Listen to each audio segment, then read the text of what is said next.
Question 21 on practice exam 2 of chemistry 111 asks, which of the following compounds is a non-electrolyte? Well, the first one, this is nitric acid, and nitric acid is a strong acid, and strong acids dissociate to give us H+, a proton, plus the anion, which in this case would be nitrate. So that's not going to be a non-electrolyte. Sodium hydroxide is a strong base. That's going to dissociate to give you a sodium cation plus a hydroxide anion. Sodium fluoride is an ionic compound because it's made of sodium, which is a metal, and fluorine, or fluoride rather, which is a non-metal.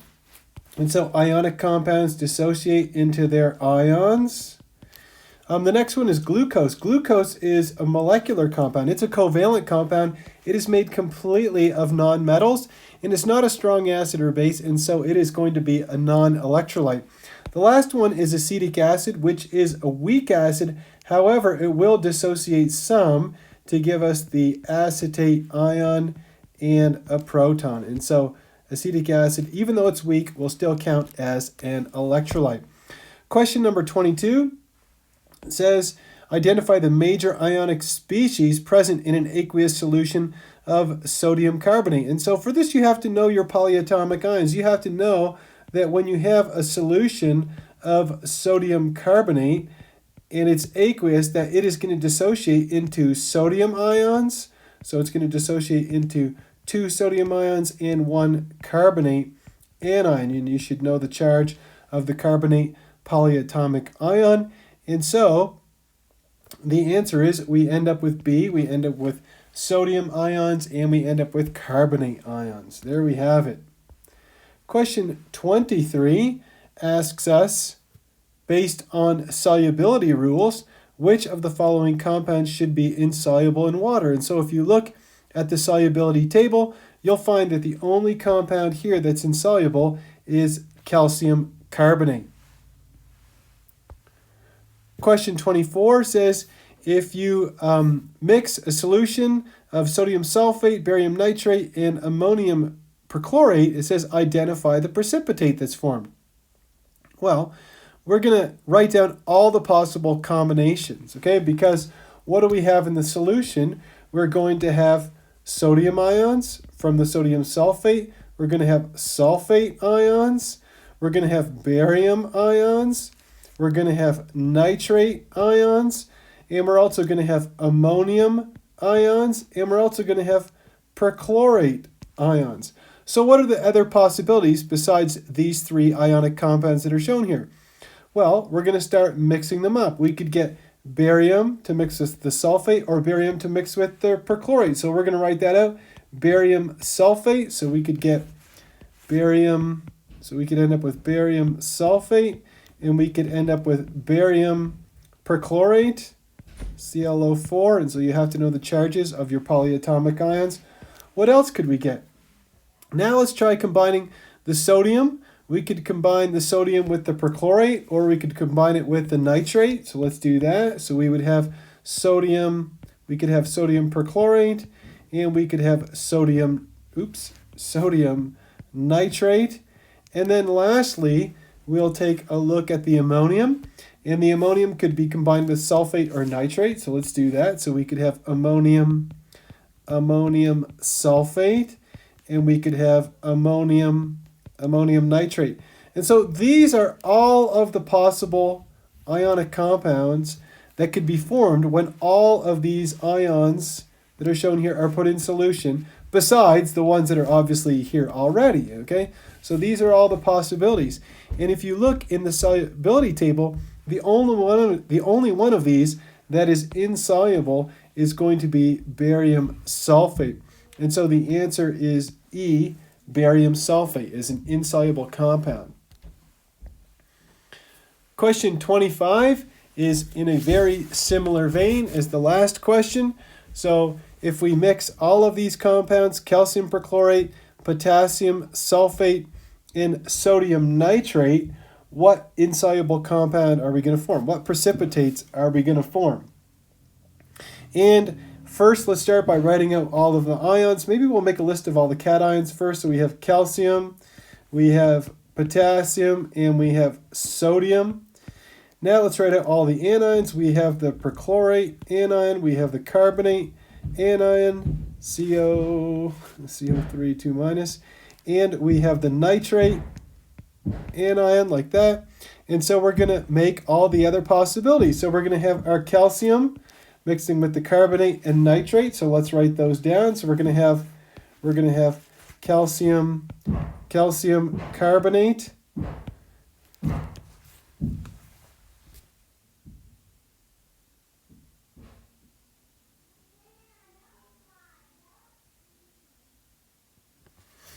and so we're going to have calcium carbonate, and we're going to have calcium nitrate. What else? We could mix the potassium with the perchlorate or with the nitrate. So we're going to have potassium nitrate, and we're going to have potassium perchlorate. And then finally, we could mix the sodium with the perchlorate or the carbonate. So we could have sodium perchlorate, or we could have sodium carbonate. And so these are all the possible compounds. But if we want to identify precipitates, we're going to look for the compounds that are insoluble. And if you go to the solubility table, you'll find the only one of these that's insoluble is going to be calcium carbonate. All right, let's move on to question 26. It says, which one of the following compounds is a weak base? The first one is the ammonium ion, NH4+. The next one is potassium hydroxide. Well, potassium hydroxide is a base, but it is a strong base. Ammonium is ammonium is not a base. In fact, it is a weak acid. The next one is carbon dioxide. The next one is scandium hydroxide. And as I told you that when you have a hydroxide, a metal hydroxide, that's going to be a strong base. But when you have ammonia, NH3, that is actually a weak base. Okay, it's a weak base. It can accept protons in water. And so ammonia is our weak base.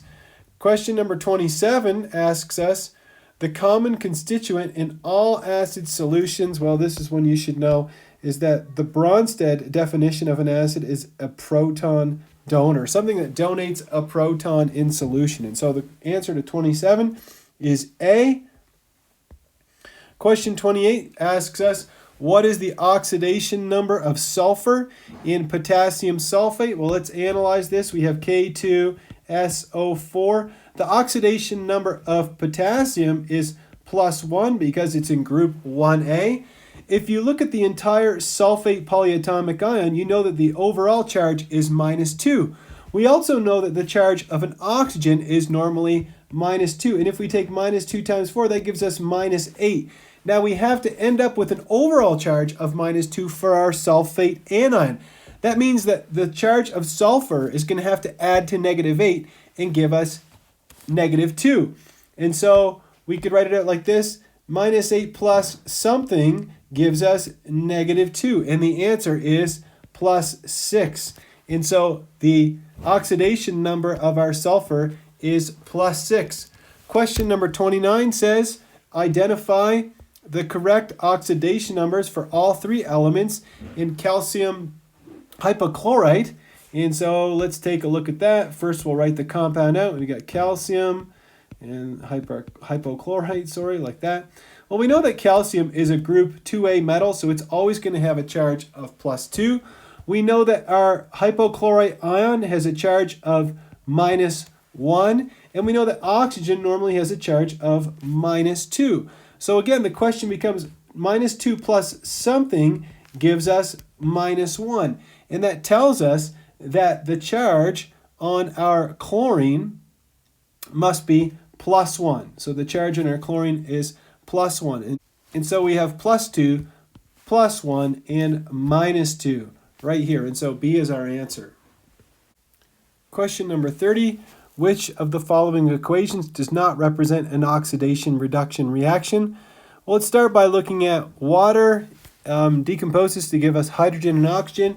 The charge of oxygen in water is -2. The charge of hydrogen is +1. But when we have an atom in its pure state, the oxidation state is 0. And so you can see that the hydrogen is being reduced and the oxygen is being oxidized. And so this counts as a redox reaction. And so that cannot be the answer. Let's take a look at the next one. If you look at the aluminum, it's in its pure form, and so its oxidation number is 0. But in aluminum chloride, the chlorine has a charge of -1, and so the aluminum has a charge of +3. Also, you can see here that in HCl, the chlorine is going to have a charge of -1, okay? And so you can see that the hydrogen has a charge of +1 here, but in H2, it has a charge of 0. And so you can see that the aluminum is going from a charge of 0 to +3, and so it's being oxidized, and the hydrogen is going from a charge of +1 to 0, and so it is being reduced. And so this is a redox reaction, or an oxidation reduction reaction. All right, well, let's erase all that and go look at the next one. Well, in the next one, we have sodium chloride plus lead 2 nitrate gives us lead 2 chloride plus sodium nitrate. And you can see here that the sodium is +1, and our sodium here is still +1. You can see that our lead is +2 over here, and it's +2 over here. And again, if you look at everything in here, you can see that the oxidation numbers do not change overall. And so this is not an oxidation reduction reaction. And so the answer is C. It's not an oxidation reduction reaction. Well, let's look at D very quickly. You can see here that in copper 2 nitrate, the copper has a charge of +2. Over here, it's in its pure state, and so it has a charge of 0. Here, the zinc is in its pure state, has a charge of 0. Here, the zinc is +2. So you can see that the zinc is being oxidized, and the copper is being reduced. And so that is obviously an oxidation reduction reaction. And then finally, in the last one, you can see that sodium has a charge of +1. The iodine has a charge of -1. The bromine has a charge of 0. Over here, the sodium is still +1. The bromine is -1, and the iodine is 0. So you can see that the bromine is being reduced. It's going from 0 to -1, and the iodide is being oxidized as it's losing electrons, and losing electrons is being oxidized. And there again, the answer is still C. All right, let's move on from there. Question number 31, it says, for which of the following acids is chlorine in the +5 oxidation state? So for which of these is chlorine in the +5 oxidation state? Well, let's take a look at HCl first. The chlorine is going to have a charge of -1, and our hydrogen is going to have a charge of +1, so it can't be that one. And the next one, we have HClO2, and so we have a charge of +1 for our hydrogen. Our chlorite ion, ClO2, is ClO2 -1. The oxygen is -2. There's 2 of them. That gives you a total charge of -4. We want to have a charge of -1 for our chlorite ion, so the chlorine must be +3, so it can't be that one. If we move on to the next one, the hydrogen has a charge of +1. We have the chlorate ion, ClO3, and it's ClO3 -1. The oxygen has a charge of -2 times 3 equals -6. So that means the chlorine is going to have a charge of +5. And therefore, that is the correct answer. The chlorine has an oxidation state of +5, like that. In the interest of space, I'll put D over here, which is HClO. So this is the hypochlorite ion. The hydrogen has a charge of +1. The hypochlorite overall has a charge of -1. Oxygen is always -2. And so that means that the chlorine must be +1 in here. And then finally in E, you have the perchlorate ions. You have HClO4.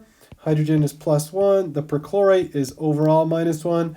Oxygen is -2 times 4 of those gives us -8. So the chlorine must be +7. And so again, our answer is C. Let's move on to question 32. It says, in the following chemical reaction, the oxidizing agent is, and I've gone ahead and rewritten the equation here just to help myself out here a little bit.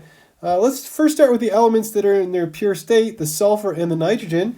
We know that the sulfur here has an oxidation number of 0, and the nitrogen has an oxidation number of 0. And so those are probably going to change because they're in compounds wherever they're found elsewhere in the reaction. So let's start with the nitrogen and potassium nitrate in this compound. The oxidation number of potassium is +1. The overall charge of a nitrate is -1. Oxygen has a charge of -2 times 3, which gives you -6. So that means that the nitrogen must have a charge of +5. Okay, so nitrogen is going from +5 to 0. So I'll move that up here. So it's going from +5 to 0. And so it's being reduced. And hopefully the sulfur is being oxidized. Well, let's check it out. The sulfur has a charge of 0 over here. So I'll just rewrite it like this. The sulfur is 0. In the sulfur and potassium sulfate, the potassium is +1. In my sulfate anion, I have -2. I have 4 oxygen, so -2 times 4 gives me -8. So that means that sulfur must be equal to +6. And so the sulfur is going from 0 to +6, like this. And so, again, the sulfur is undergoing oxidation, and it's asking us which one of these is the oxidizing agent. Well, if the sulfur is being oxidized and the nitrogen is being reduced, right? This is undergoing reduction, the nitrogen is anyway, as it goes from +5 to 0.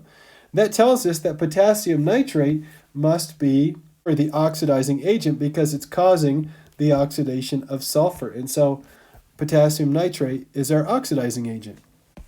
All right, in question 33, it says, what element is being oxidized in the following chemical reaction? I always like to start by looking at elements that are alone in their pure form because the copper here has a charge of 0. It's in its pure state. But in copper 2 nitrate, we know that the charge of copper is copper +2. And so you can see that copper is going from 0 to +2, right? And we know that loses electrons, right? Loses electrons means it's being oxidized. And so the copper is being oxidized. And so our answer is B, copper. Question 34 asks us, which of the following represents an acid-base neutralization? Well, if we look at A, you can see that we have lithium hydroxide, which is a strong base, reacting with nitric acid, which is a strong acid. So this is obviously a neutralization reaction because we end up with a salt. We end up with a salt and water. And so this is an acid-base neutralization reaction. If you look at all the other possible answers, you can see that here we have an acid in B, but there's no base to react with it. Same thing in C, we have an acid, but there's no base to react with it. In D, there's no acid or base. And in E, there's no acid or base. And so the answer, again, is A. This is a neutralization reaction where a base plus an acid gives you a salt plus water. What mass of sucrose is needed to prepare 255 milliliters of a 0.570 molar solution? And so we know that concentration or molarity is equal to number of moles divided by volume.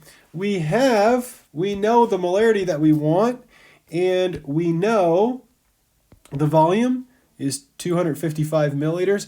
All we need to do is to figure out the number of moles, and then using molar mass, we can figure out the mass of sucrose. And so let's start by solving for the number of moles of sucrose. I'll put here number of moles of sucrose is going to equal to the molarity multiplied by the volume. The molarity is 0.570 moles per liter.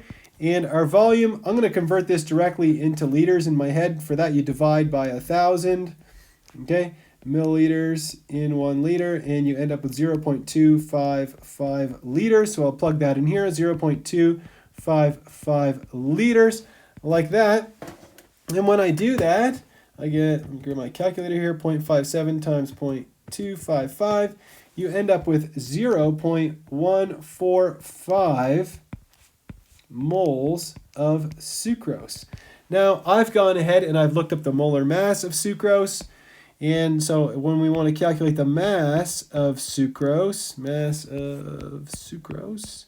we can say that 0.145 moles of sucrose multiplied by the molar mass of sucrose, which is 342.3 grams in 1 mole of sucrose. And you can see here that moles of sucrose cancel out, and I'm left over with the mass of sucrose, which is 49.8 grams of sucrose like that. And so our answer is B. Question 36, a 20 ml sample of 0.1015 molar nitric acid is introduced into a flask and water is added until the volume reaches 250 milliliters. What is the concentration of the final solution? And so this is a dilution problem, and so we're going to use the formula M1V1 is equal to M2V2, and we're going to be solving for M2. And so we can say that M2 is going to be equal to M1 times V1 divided by V2. Well, we know what the initial concentration is.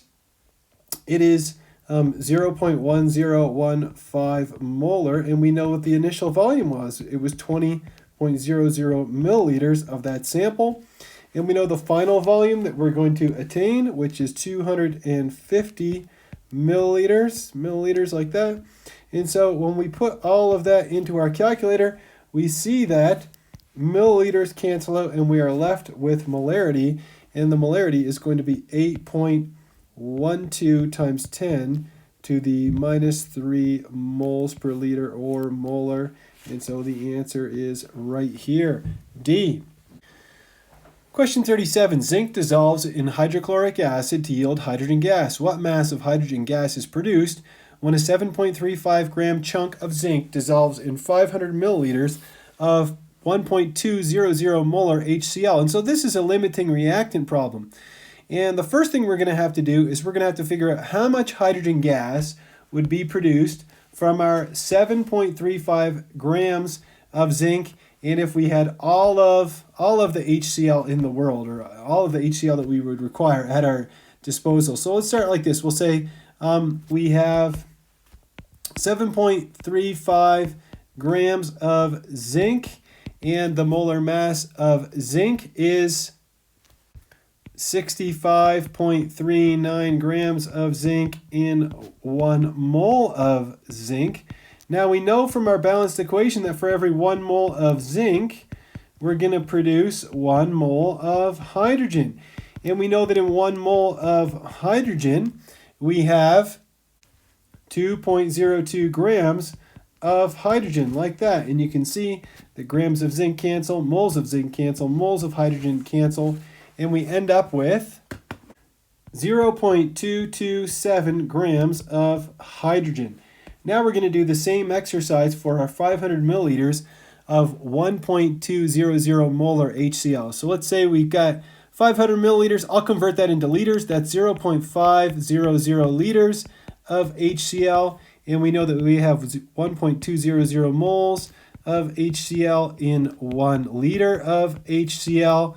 We know from our balanced equation that for every 2 moles of HCl that gets consumed, we form 1 mole of H2 gas, and for every 1 mole of H2, it's going to weigh 2.02 grams, like that. Let's check, and we see that liters of HCl cancel, moles of HCl cancel, moles of hydrogen cancel, and we get 0.606 grams of hydrogen, like that. And so you can clearly see that zinc is the limiting reactant, and the maximum amount of hydrogen that we could produce is 0.227 grams.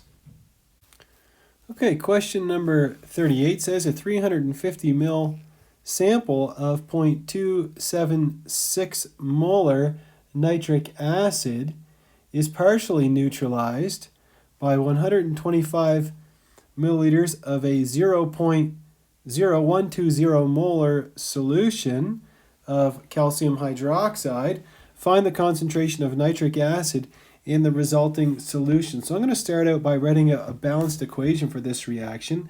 And this is a neutralization of nitric acid plus calcium hydroxide, which is going to produce water. And it's also going to produce a salt, calcium nitrate. There we go. And so to balance that, we need to put a 2 in front of the water and a 2 in front of our nitric acid, like that. Let's start out by figuring out the number of moles of nitric acid.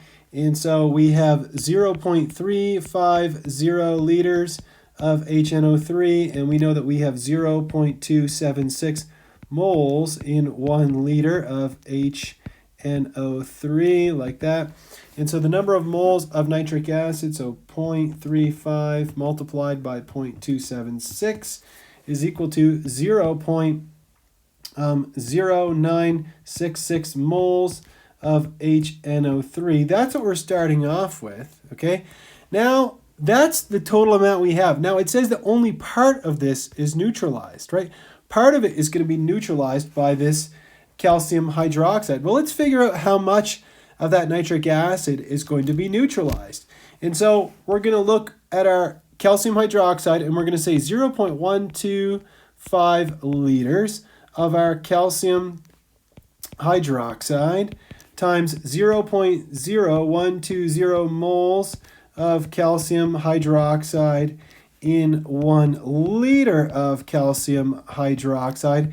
And from my balanced equation, I know that every mole of calcium hydroxide that gets consumed is going to consume 2 moles of HNO3. And when I do that, that's going to tell me how much of my nitric acid was neutralized. So let's do that. So I'll take 0.125 multiplied by 0.012, and then multiply that by 2. And that gives me 0.00300 moles of HNO3 that were neutralized. And so the amount of HNO3 remaining is going to be equal to 0.0966 moles subtract 0.00300 moles.